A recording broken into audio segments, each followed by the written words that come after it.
warahmatullahi wabarakatuh. Alhamdulillah pada kesempatan kali ini kami masih diberi kesempatan untuk mengerjakan tugas yang telah diberikan oleh dosen pengampu kami.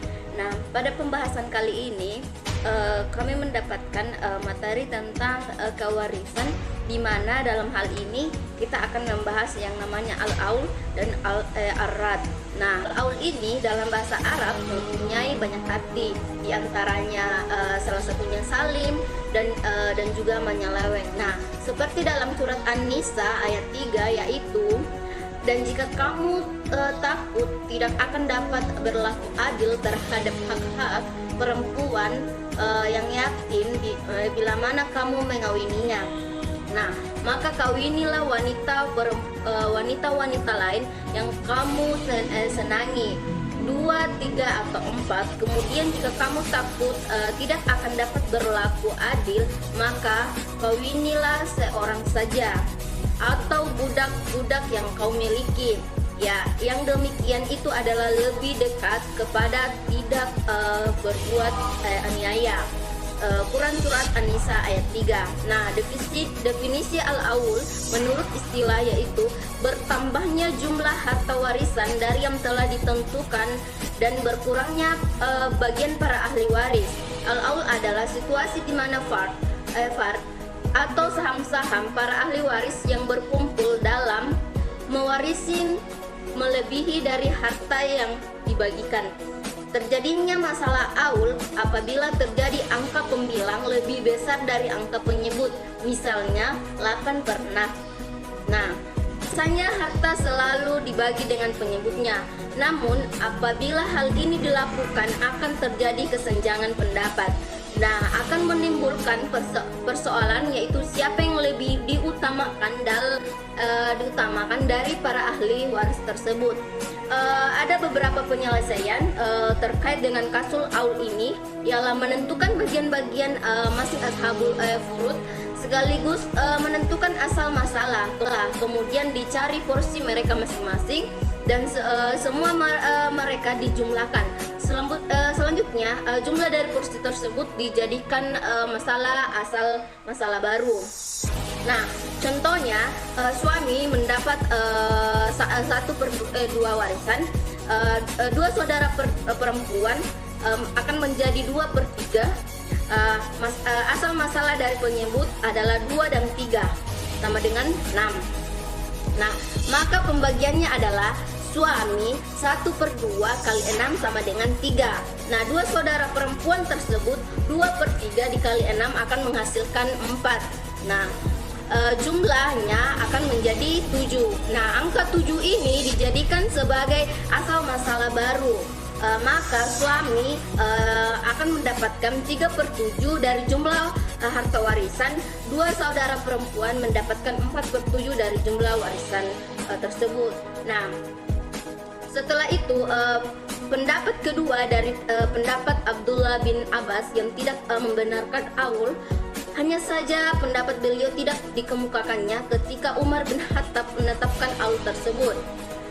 Setelah kekuasaan Umar berakhir, barulah muncul fatwa dari Abdullah bin Abbas yang bertentangan dengan fatwa dari Umar bin Khattab dan Abbas bin Abdullah Muthalib, ayah dari Abdullah. Nah, pendapat jumhur ulama mengikuti pendapat yang paling kuat dan lebih adil, yaitu menyamakan kedudukan para ahli dalam mengurangi bagian mereka secara proporsional.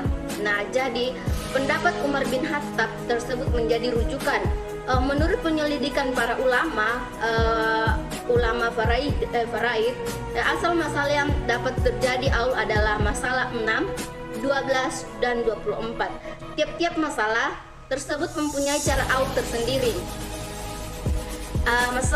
Asal masalah 6 bisa diaul kepada 7, 8, 9, dan 10 dan tidak lebih dari itu. Sedangkan asal masalah 12 bisa diaulkan pada 13, 15, 17 dan begitu pun selanjutnya. Nah, al-aul artinya bertambah. Dalam ilmu faraid, aul diartikan bagian-bagian yang harus diterima oleh ahli waris lebih banyak daripada ahli waris terdiri dari suami dan 2 orang saudara perempuan kandung. Nah, bagian suami 1/2 dan 2 saudara perempuan kandung 2/3. Asal masalahnya adalah 6. Nah, bisa kita bilangkan menjadi suami sama dengan 1/2 kali 6 sama dengan 3, dan 2 saudara perempuan kandung 2/3 kali 6 sama dengan 4, dan jumlah bagiannya itu sama dengan 7 hasilnya ya. Kita kan dari suami 3 dan dari saudara kandung 2, 4 jadi 7. Nah, asal masalahnya 6, sedangkan jumlah bagian 7 ini berarti tidak cocok.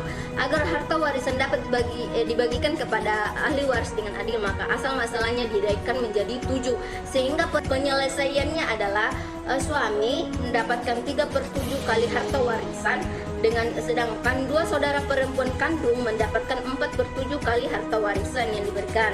Nah, yang kedua, ahli waris terdiri dari istri, ayah, ibu, dan 2 anak perempuan. Nah, harta peninggalan contohnya sebesar 81.000. Bagian masing-masing istri adalah 1/8, ayah menjadi 1/6, dan 2 anak perempuan lainnya mendapatkan 2/3. Nah, asal masalahnya di sini adalah 24. Cara menghitungnya adalah istri 1/8 kali 20 sama dengan 3. Nah, sedangkan ayah menjadi 1/6 kali 24 sama dengan 4. Nah, ibu 1/6 kali 24 akan menghasilkan 4. 2 anak perempuan menjadi 2/3 kali 24 sama dengan 16. Nah, jumlah bagian keseluruhannya itu 27, mulai dari istri 3, ayah 4, ibu 4, dan 2 anak perempuannya 16. Nah, jumlah bagian itu 27. Nah, asal masalahnya 24, sedangkan jumlah menjadi 27. Sehingga cara menghitungnya menjadi 2/27 kali 81.000 akan menghasilkan 9.000. Nah, ayah mendapatkan 4/27 kali 81.000 menghasilkan 12.000. Sedangkan ibu menjadi 4/27 kali 81.000 menghasilkan 12.000 juga. Sedangkan 2 anak perempuan 16/27 dikali 81.000 akan menghasilkan 48.000, sehingga akan hasilnya menjadi 81.000. Materi selanjutnya yaitu latar belakang terjadinya Aul. Pada zaman Rasulullah SAW sampai dengan kekhalifahan Abu Bakar, masalah Aul ini belum pernah timbul. Ini berarti bahwa pada masa-masa ini kemungkinan besar memang tidak didapati peristiwa kematian dengan meninggalkan struktur kewarisan seperti yang terdapat dalam masalah-masalah Aul, atau boleh jadi karena pada masa-masa itu tidak ada kasus yang menuntut penyelesaian secara Aul. Wajar kiranya kalau ijtihad ini baru muncul ketika kekhalifahan 2 di masa pemerintahan Khulafa ar-Rasyidun, sekaligus menandai bahwa kasus Aul merupakan salah satu produk hukum yang dilahirkan lewat ijtihad sahabat yang kemudian menjadi ijma ulama atau fuqaha, sehingga wajar pula jika di dalamnya terdapat pro kontra terhadap masalah ini. Para ahli hukum memperselisihkan siapa di antara para sahabat yang pertama kalinya mempelopori pembagian harta warisan secara Aul ini. Sebagian mereka menyatakan bahwa yang pertama memecahkan persoalan kewarisan dengan Aul ini adalah Umar bin Khattab.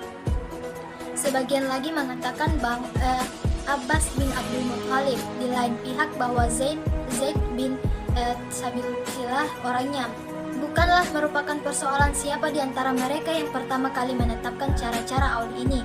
Yang jelas, kasus ini muncul di saat Khalifah Umar menjabat sebagai kepala pemerintah sekaligus sebagai orang penentu, maka tepatlah kiranya kalau dikatakan bahwa beliaulah orang yang pertama menyelesaikan kasus Aul tersebut.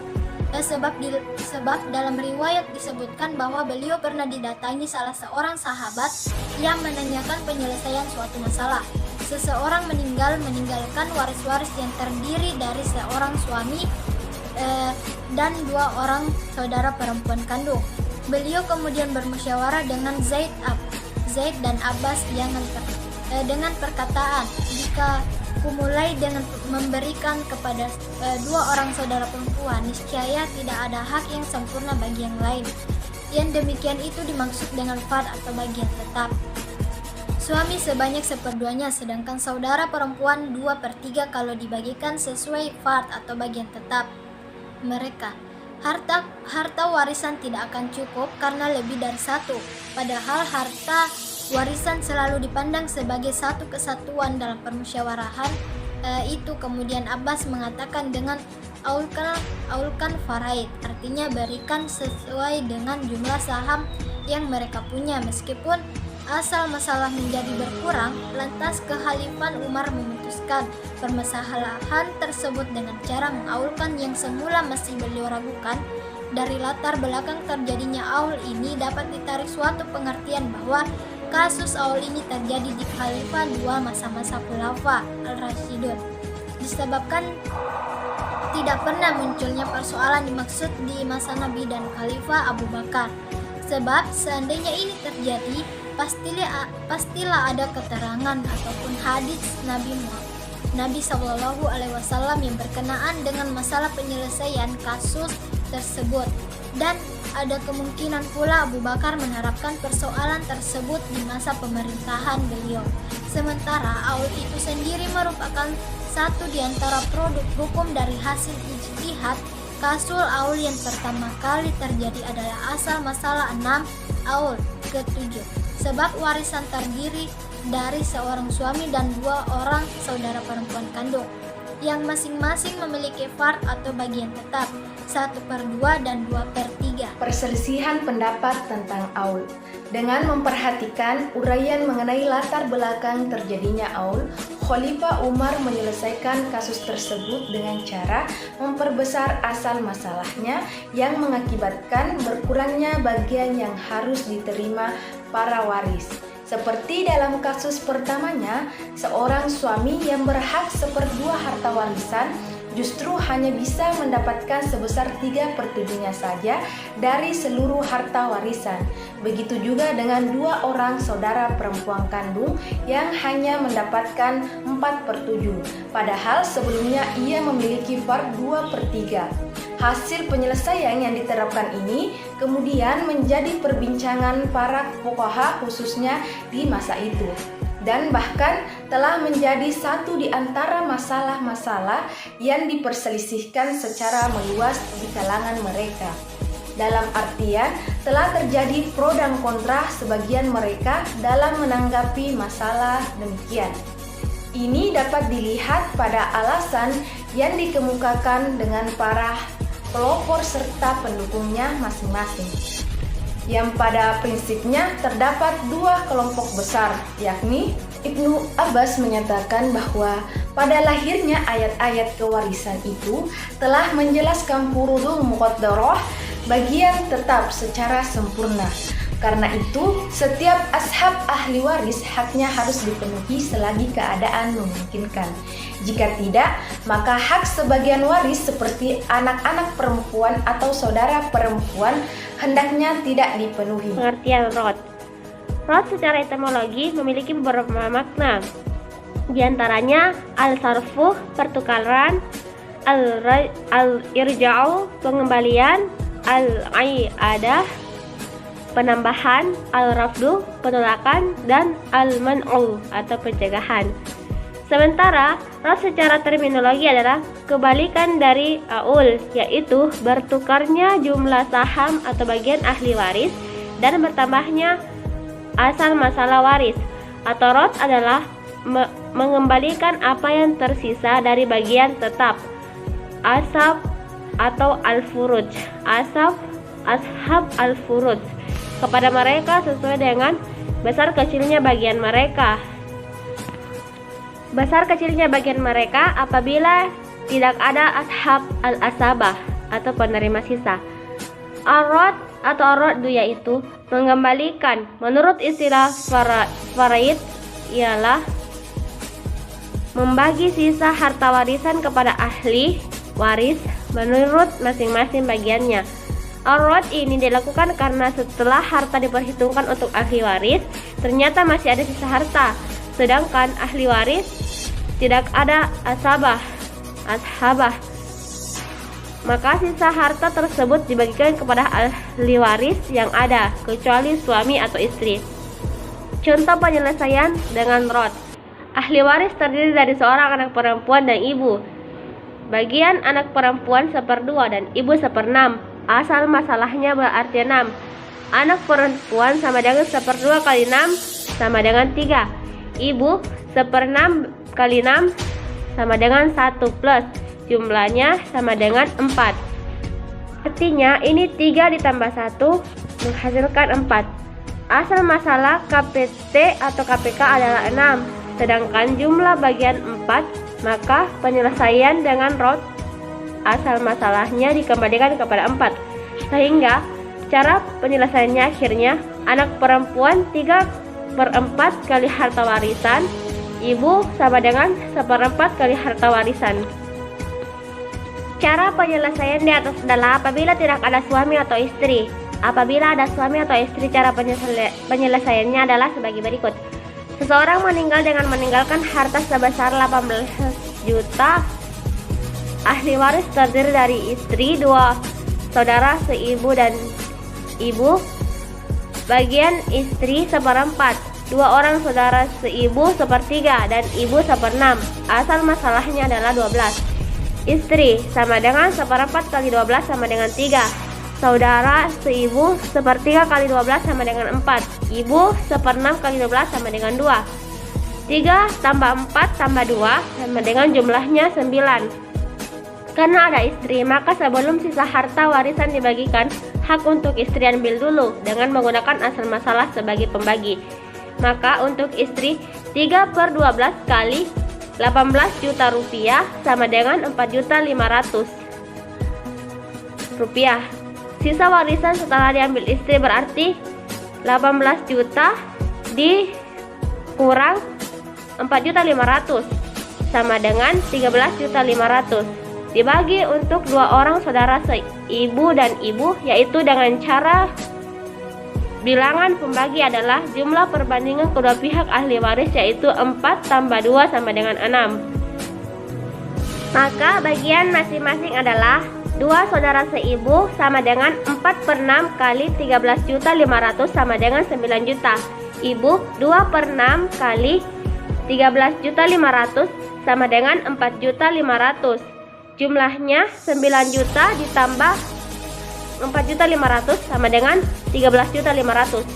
Maka perolehan akhir masing-masing ahli waris adalah istri 4.500.000 rupiah, 2 saudara seibu 9 juta, ibu 4.500.000 rupiah. Jumlahnya 4.500.000 ditambah 9 juta ditambah 4.500.000 sama dengan 18 juta rupiah. Terjadinya arat. Arat tidak akan terjadi dalam suatu keadaan kecuali bila terwujud 3 syarat seperti yang saya jelaskan, yaitu yang pertama adanya ashabul furud, yang kedua tidak adanya ashab, dan yang ketiga adanya sisa harta waris. Bila dalam pembagian harta waris tidak ada ketiga syarat tersebut, maka kasus arat tidak akan terjadi. Ahli waris yang berhak mendapatkan arat dapat terjadi dan melibatkan semua ashabul furud kecuali suami dan istri. Adapun ashabul furud yang dapat menerima arat hanya ada 8 orang, yakni yang pertama ada anak perempuan, yang kedua cucu perempuan keturunan anak laki-laki, yang ketiga saudara perempuan sekandung, yang keempat saudara perempuan seayah, yang kelima ibu kandung. Yang selanjutnya itu ada nenek sahih atau ibu dari bapak, selanjutnya ada saudara perempuan seibu, selanjutnya saudara laki-laki seibu. Adapun mengenai ayah dan kakek, sekalipun keduanya termasuk ashabul furud, dalam beberapa keadaan tertentu mereka tidak bisa mendapatkan arat, sebab dalam keadaan bagaimanapun bila dalam pembagian hak waris terdapat salah satunya, maka tidak mungkin ada arat karena keduanya akan menerima waris sebagai ashab. Yang ketiga itu ahli waris yang tidak mendapat arat. Adapun ahli waris yang dari ashabul furud yang tidak bisa mendapatkan arat, hanyalah suami dan istri. Hal ini disebabkan kekerabatan keduanya bukanlah karena nasab, akan tetapi karena kekerabatan sebabia. Karena sebab, yaitu adanya ikatan tali pernikahan dan kekerabatan ini akan putus karena kematian. Maka dari itu, mereka sebagai suami istri tidak berhak mendapatkan al-arwat. Mereka hanya mendapat bagian sesuai bagian yang menjadi hak dari masing-masing. Maka apabila dalam suatu keadaan pembagian waris terdapat kelebihan atau sisa dari harta waris, suami atau istri tidak mendapatkan bagian sebagai tambahan. Mungkin demikian. Macam-macam arat. Ada 4 macam arat dan masing-masing mempunyai cara atau hukum. Yang pertama, adanya ashabul furud yang mendapat bagian waris yang sama tanpa adanya suami atau istri. Yang kedua, adanya ashabul furud yang mendapat bagian waris yang berbeda-beda tanpa adanya suami atau istri. Yang ketiga, ashabul furud yang mendapat bagian waris yang sama dan dengan adanya suami atau istri. Yang keempat, adanya ashabul furud yang mendapat bagian waris yang berbeda-beda dengan adanya suami atau Pendapat ulama tentang rad. Tidak ada nas khusus yang terdapat dalam Al-Quran dan Al-Hadis tentang rad. Karena itu, para sahabat, tabi'in, dan para imam mazhab fikih berbeda pendapat tentangnya. Pendapat Zaid bin Sabit, Urwah, Az-Zuhri, Imam Malik, Imam Syafi'i, dan Ibnu Hazmin Az-Zahiri mengatakan bahwa tidak ada rad dalam waris mewarisi dan harta yang tersisa setelah diambil oleh penerima bagian. Alasan mereka adalah Allah telah menetapkan setiap bagian tetap atau azhab al-furud kepada seluruh ahli waris. Oleh karena itu, tidak boleh ditambah dengan bagian yang lain, sebab merupakan perbuatan yang melampaui batas terhadap ketentuan Allah. Allah Subhanahu wa Ta'ala berfirman dalam An-Nisa, barang siapa taat kepada Allah dan Rasul-Nya, niscaya Allah memasukkannya ke dalam syurga yang mengalir di dalamnya sungai-sungai, sedang mereka kekal di dalamnya. Dan itulah kemenangan yang besar. Dan barang siapa yang mendurhakai Allah dan Rasul-Nya dan melanggar ketentuan-ketentuannya, niscaya Allah memasukkannya ke dalam api sedang ia kekal di dalamnya, dan baginya siksa yang menghinakan. Perbedaan pendapat ulama tentang rad. Meskipun sebagian ulama sepakat mengenai rad, yaitu ketika terdapat sisa harta dikembalikan kepada ashabul farid jika tidak ada penerima ashabah, akan tetapi mereka berbeda pendapat mengenai ashabul farid. Mana saja yang berhak untuk menerima sisa setelah mereka mengambil baginya tersebut. Terbagi menjadi 4 pendapat ulama, yaitu pendapat Ali bin Abi Thalib, kemudian pendapat dari Umar bin Khattab, kemudian jumhur sahabat dan tabi'in Syafi'iyah.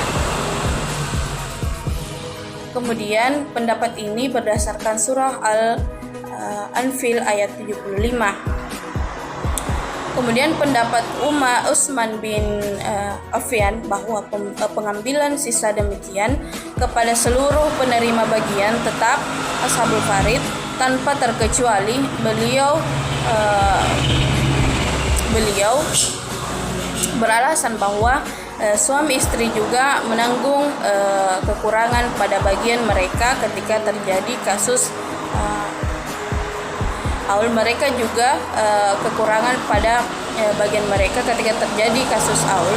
Mereka juga wajib menerima tambahan ketika ada pengambilan sisa, karena memberikan utang pasti selalu ada pengembaliannya.